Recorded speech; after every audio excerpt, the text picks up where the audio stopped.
saludarlas, saludar a todos los compañeros, compañeras, particularmente a los compañeros del CEILER, ¿cierto?, que han hecho posible este encuentro, esta actividad tan bonita, tan necesaria.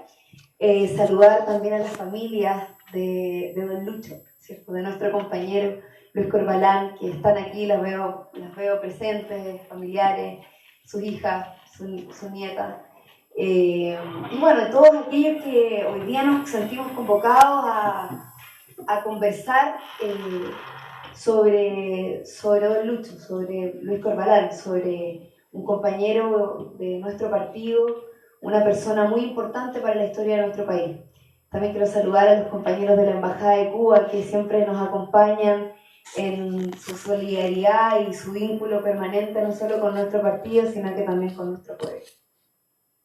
Bueno, yo habitualmente hablo así, sin escribir, pero esta vez no me atreví a hacerlo, porque la verdad es que es tan difícil, hablar de una persona tan importante, tan relevante para la historia de nuestro partido, para la historia de nuestro país, pero además sin haberlo conocido.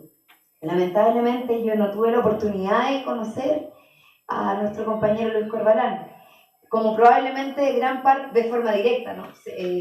Personalmente, pero gran parte de nuestra generación, de la juventud comunista a la que a mí me toca hoy día dirigir, conducir como secretaria general, porque todavía soy la secretaria general, estamos en congreso, probablemente en algún tiempo más me toque acompañar las filas del partido.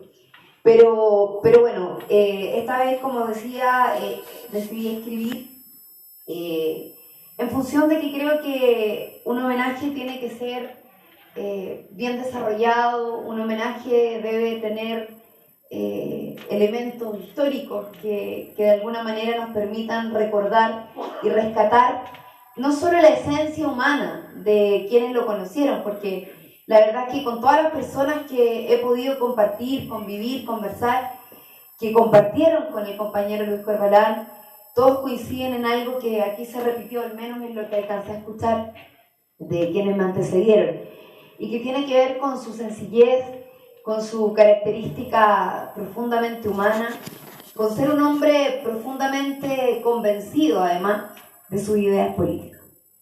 Bueno, voy a leer entonces, ya que decidí hacerlo, ¿no?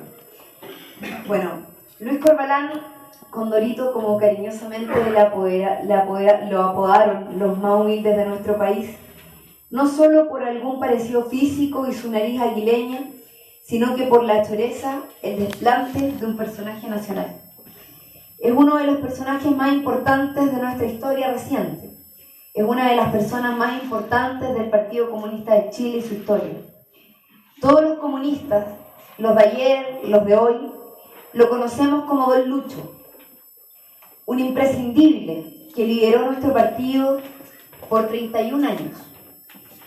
Y en particular, y en eso destacamos claramente, en todos nuestros procesos de formación, de difusión y de recuerdo, en momentos como estos en que lo homenajeamos, el importante rol que tuvo durante el gobierno de la Unidad Popular.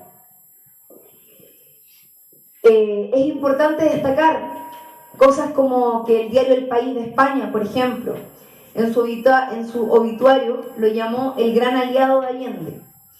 Y eso no es por casualidad, sino que resume claramente el protagonismo que jugó el Partido Comunista y particularmente don Lucho, quien lo encabezaba desde la definición de la candidatura hasta el fatídico 11 de septiembre de 1973. Luis Corbalán estuvo con Salvador Allende siempre, en toda su historia política, el 38, el 52, el 58, el 64, el 70 y el 73. Fue profesor, fue periodista, de extracción de clase trabajadora, de extracción popular, estudiante del Liceo de Tomé y de la Escuela Normalista de Chillán. Don Lucho entró en el PC en 1932, siendo un joven que había cumplido hace poquitos años 16 años, o sea, hace poquito tiempo 16 años. Después de que su hermano fuera detenido por participar en la llamada sublevación de la Armada iniciada por una demanda frente a la disminución de los salarios, pero que tomó ribetes de crítica al gobierno y la burguesía frente al empobrecimiento del país por la crisis mundial y la caída de la industria salitrera. Es decir, Luis Corbalán siempre tuvo una vinculación profunda con la clase trabajadora, con la clase que nuestro partido siempre buscó representar y siempre ha buscado representar desde que fue fundado por Luis Emilio Recabarren. Encabezó el Partido Comunista entre 1957 y el año 88, pero fue durante el gobierno de Salvador Allende cuando nuestro partido jugó, tal como lo decíamos, un papel crucial, fundamental, por fortalecer el gobierno de la Unidad Popular, mediante la batalla por la producción y la consolidación de los importantes avances, mientras los socialistas, quienes eran sus aliados, y la izquierda fuera de la UP querían radicalizar el proceso, o quizás una parte de los socialistas, para ser justos. Don Lucho entendió también la necesaria consolidación de la economía y la política chilena para consolidar la vía del socialismo, que con sarcasmo le respondía: no hay que mear contra el viento, a aquellas consignas que planteaban el avanzar sin transar, o contra el viento y marea. Eso fue un elemento importante, sin querer despreciar la mirada de quienes creían que las cosas debían hacerse distintas. Sin embargo, la tenacidad, la consecuencia y la claridad política de Luis Corbalán permitió que el Partido Comunista jugara el rol fundamental que jugó no solamente en la conquista del gobierno popular de Salvador Allende, sino que también en su desarrollo, en su proyección y en lo que significó para el mundo, mientras se observaba cómo en Chile se encontraba una vía pacífica al socialismo, donde muchos incluso fueron incrédulos de eso.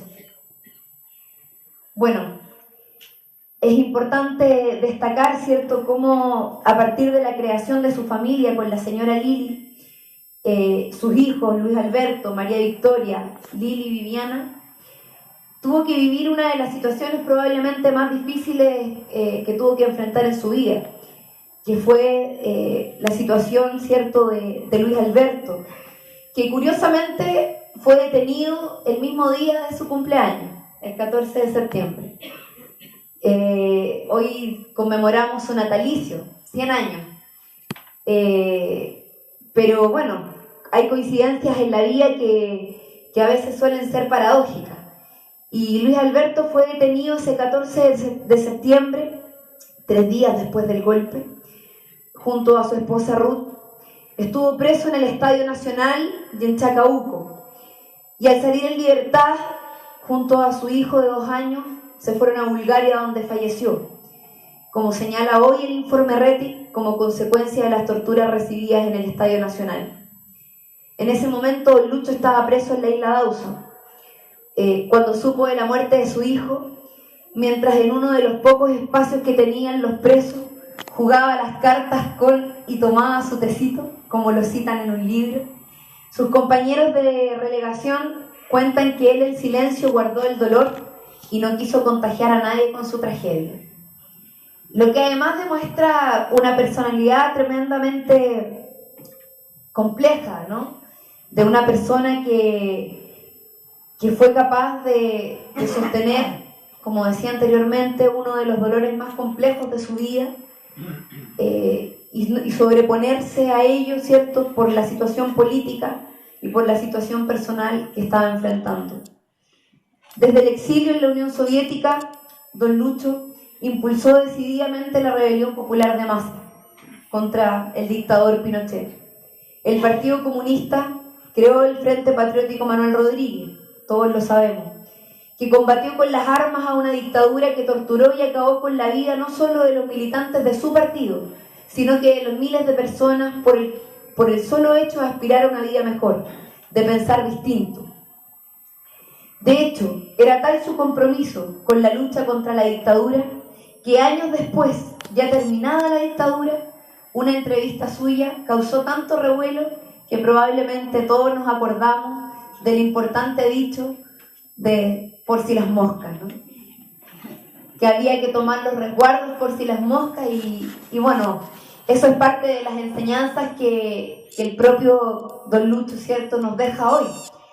A esta nueva generación que busca construir procesos de transformación, que busca construir procesos de cambio profundo, pero que también debe pensar permanentemente en cómo no solamente consolidarlos, sino que también en cómo protegerlos y mantenerlos. Don Lucho era una persona tan importante para la historia de nuestro país, para la historia de nuestro partido, que la Unión Soviética no dudó en buscar mecanismos para lograr su libertad. Y eso no es una casualidad. Sin duda el esfuerzo que hay detrás de eso es una señal política que trascendió, no solamente al pueblo chileno, sino que también al resto del mundo. Don Lucho volvió a Chile, a pesar de todas las recomendaciones de no hacerlo, por los riesgos que eso significaba. Y ahí, bueno, quizás los más cercanos conocían probablemente de lo que él representaba, ¿cierto? Como presidente del partido, como secretario general del Partido Comunista, pero además desde una personalidad tenaz e incluso porfiada cuando era necesario. Don Lucho volvió para seguir encabezando el partido en la clandestinidad. Y yo quiero contar una anécdota que me contaron, que nos transmitieron, ¿cierto? Personas que incluso participaron en ese proceso, que no fue fácil, fue un proceso difícil. Personas que incluso probablemente están aquí entre nosotros. Don Lucho se fue a vivir a una casa en el barrio Alto para tratar de resguardar, ¿no?, su seguridad. En el mismo sector donde vivía curiosamente María Angélica Cristi, quien posteriormente sería una de las alcaldesas designadas de Peñalolén. Cristi, desconociendo totalmente la verdadera identidad de Don Lucho, llegó a su casa a darle la bienvenida a ese barrio tan decente y de gente de bien. Cuando se refería al Frente Popular, a la Unidad Popular, ya que bajo la dirección que a él le tocó encabezar del Partido Comunista de Chile, que era además en ese momento el partido comunista más grande de América Latina, lo hacía con total humildad, hablando de los hechos, los porfiados hechos. Pero esos porfiados hechos explican el por qué siempre fue visto como el enemigo público número uno del imperialismo norteamericano y la derecha en nuestro país. Prueba de ello fue que no solo estuvo preso bajo el régimen de Augusto Pinochet, sino que también lo estuvo bajo el de González Videla, sufriendo los embates de la ley maldita. En el año 80, cuando Pinochet decretó la Constitución injusta, fundamentada en la descarnada doctrina neoliberal, y demostró su verdadera intención de perpetuar la dictadura hasta nuestros días, y es mi generación la que vive las consecuencias y de aquella dictadura neoliberal que instaló un modelo político, económico y social que por lo demás ya se adelantaba en esos tiempos, y el mismo Don Lucho lo decía, lo analizaba y lo visualizaba hacia el futuro. Esta dictadura no solamente buscaba la persecución de aquellos que pensaban distinto, la toma del poder por el poder, sino que la perspectiva del desarrollo de un modelo económico que trascendiera un momento histórico que fue tremendamente doloroso, terrible y que hasta el día de hoy, por supuesto, nos pesa. Don Lucho lanzó su famoso llamamiento a llevar adelante todas las formas de lucha para enfrentar al régimen dictatorial y recuperar la democracia. El Partido Comunista, nuestro partido, constituyó entonces probablemente uno de los frentes más importantes para desarrollar este enfrentamiento contra la dictadura militar. Con total orgullo y decisión, y aunque hoy varios quisieran desconocerlo, la dialéctica de un gran movimiento de resistencia civil, las múltiples manifestaciones de protesta y las acciones de enfrentamiento directo constituyeron el proceso que permitió el término de la dictadura en el año 90. Y lo digo así porque sin duda que hay algunos que a través de películas u documentales u otras fórmulas solamente le atribuyen, ¿cierto?, este proceso, este enfrentamiento, este término de la dictadura militar a un proceso cívico que, si bien tuvo su importancia, claramente no fue lo que determinó en su totalidad el proceso de derrota de esta parte tan importante de nuestra historia y tan negra de nuestra historia. De su faceta de escritor dan cuenta los libros de Ricardo Fonseca, Combatiente Ejemplar, de lo vivido y lo peleado, Memorias, el gobierno de Salvador Allende y los comunistas y la democracia. Que por lo demás, para nosotros hoy día como juventud, como jóvenes en formación, estudiar a don Lucho siempre ha sido de total importancia. Y no solamente hemos buscado hacerlo a través de lo que él nos dejó en sus libros escritos. Tuve la oportunidad incluso de presentar un libro póstumo que se logró desarrollar por el esfuerzo de muchas de las personas que están acá, incluyendo a su hija Viviana. Nosotros como Juventud Comunista hemos decidido levantar la memoria de don Lucho, de don Luis Corbalán, del compañero Luis Corbalán, y hemos desarrollado en distintas oportunidades estudios desde la perspectiva del desarrollo y la formación política de nuestros cuadros. Y hemos desarrollado ya en 2 oportunidades la Escuela de Formación Política Luis Corbalán. En su despedida no hubo música fúnebre, sino canciones revolucionarias. La nueva canción chilena, El Venceremos, El Pueblo Unido, A la Violeta, Víctor, El Inti. Bueno, y todos, muchos de los que lo acompañaron en su proceso. Don Lucho, recordado año a año con la paella en la fiesta de los abrazos, hoy cuando se cumplen 100 años de su nacimiento, nos dejó un legado no solo histórico y revolucionario, sino también personal y militante, del que nos sentimos orgullosos y orgullosas, y del que sin duda, como juventud, como partido, como militantes de este partido, vamos a lograr y vamos a jugar el rol que necesitamos jugar para que trascienda. Don Lucho solía decir que los comunistas tenemos 2 familias, la pequeña, la del hogar, a la cual él sin duda siempre le dio gran importancia, cuestión de la que muchos debemos aprender porque a veces no sabemos compatibilizar del todo lo que significa la tarea política con el rol militante en nuestros espacios íntimos, ¿no? Don Lucho dio cátedra de eso, porque nunca dejó de lado a su familia, y yo creo que es una de las cosas que de alguna manera hoy sus nietos, sus nietas, su hija reconocen. Pero también hablaba de la otra familia, la grande, que es la familia del partido. Las 2 son parte entrañable de nuestras vidas, decía. El partido nos da la dimensión que va más allá de nosotros mismos. Ese era don Luis Corbalán, un compañero que sin duda, digno de homenajear, digno de recordar, digno de tener en la memoria de cada uno de nosotros y digno, por supuesto, de ser hoy día una inspiración de muchos, de los que no solamente seguimos su obra, no solamente seguimos su historia, sino que también mantenemos más vivas que nunca sus ideas. Muchas gracias.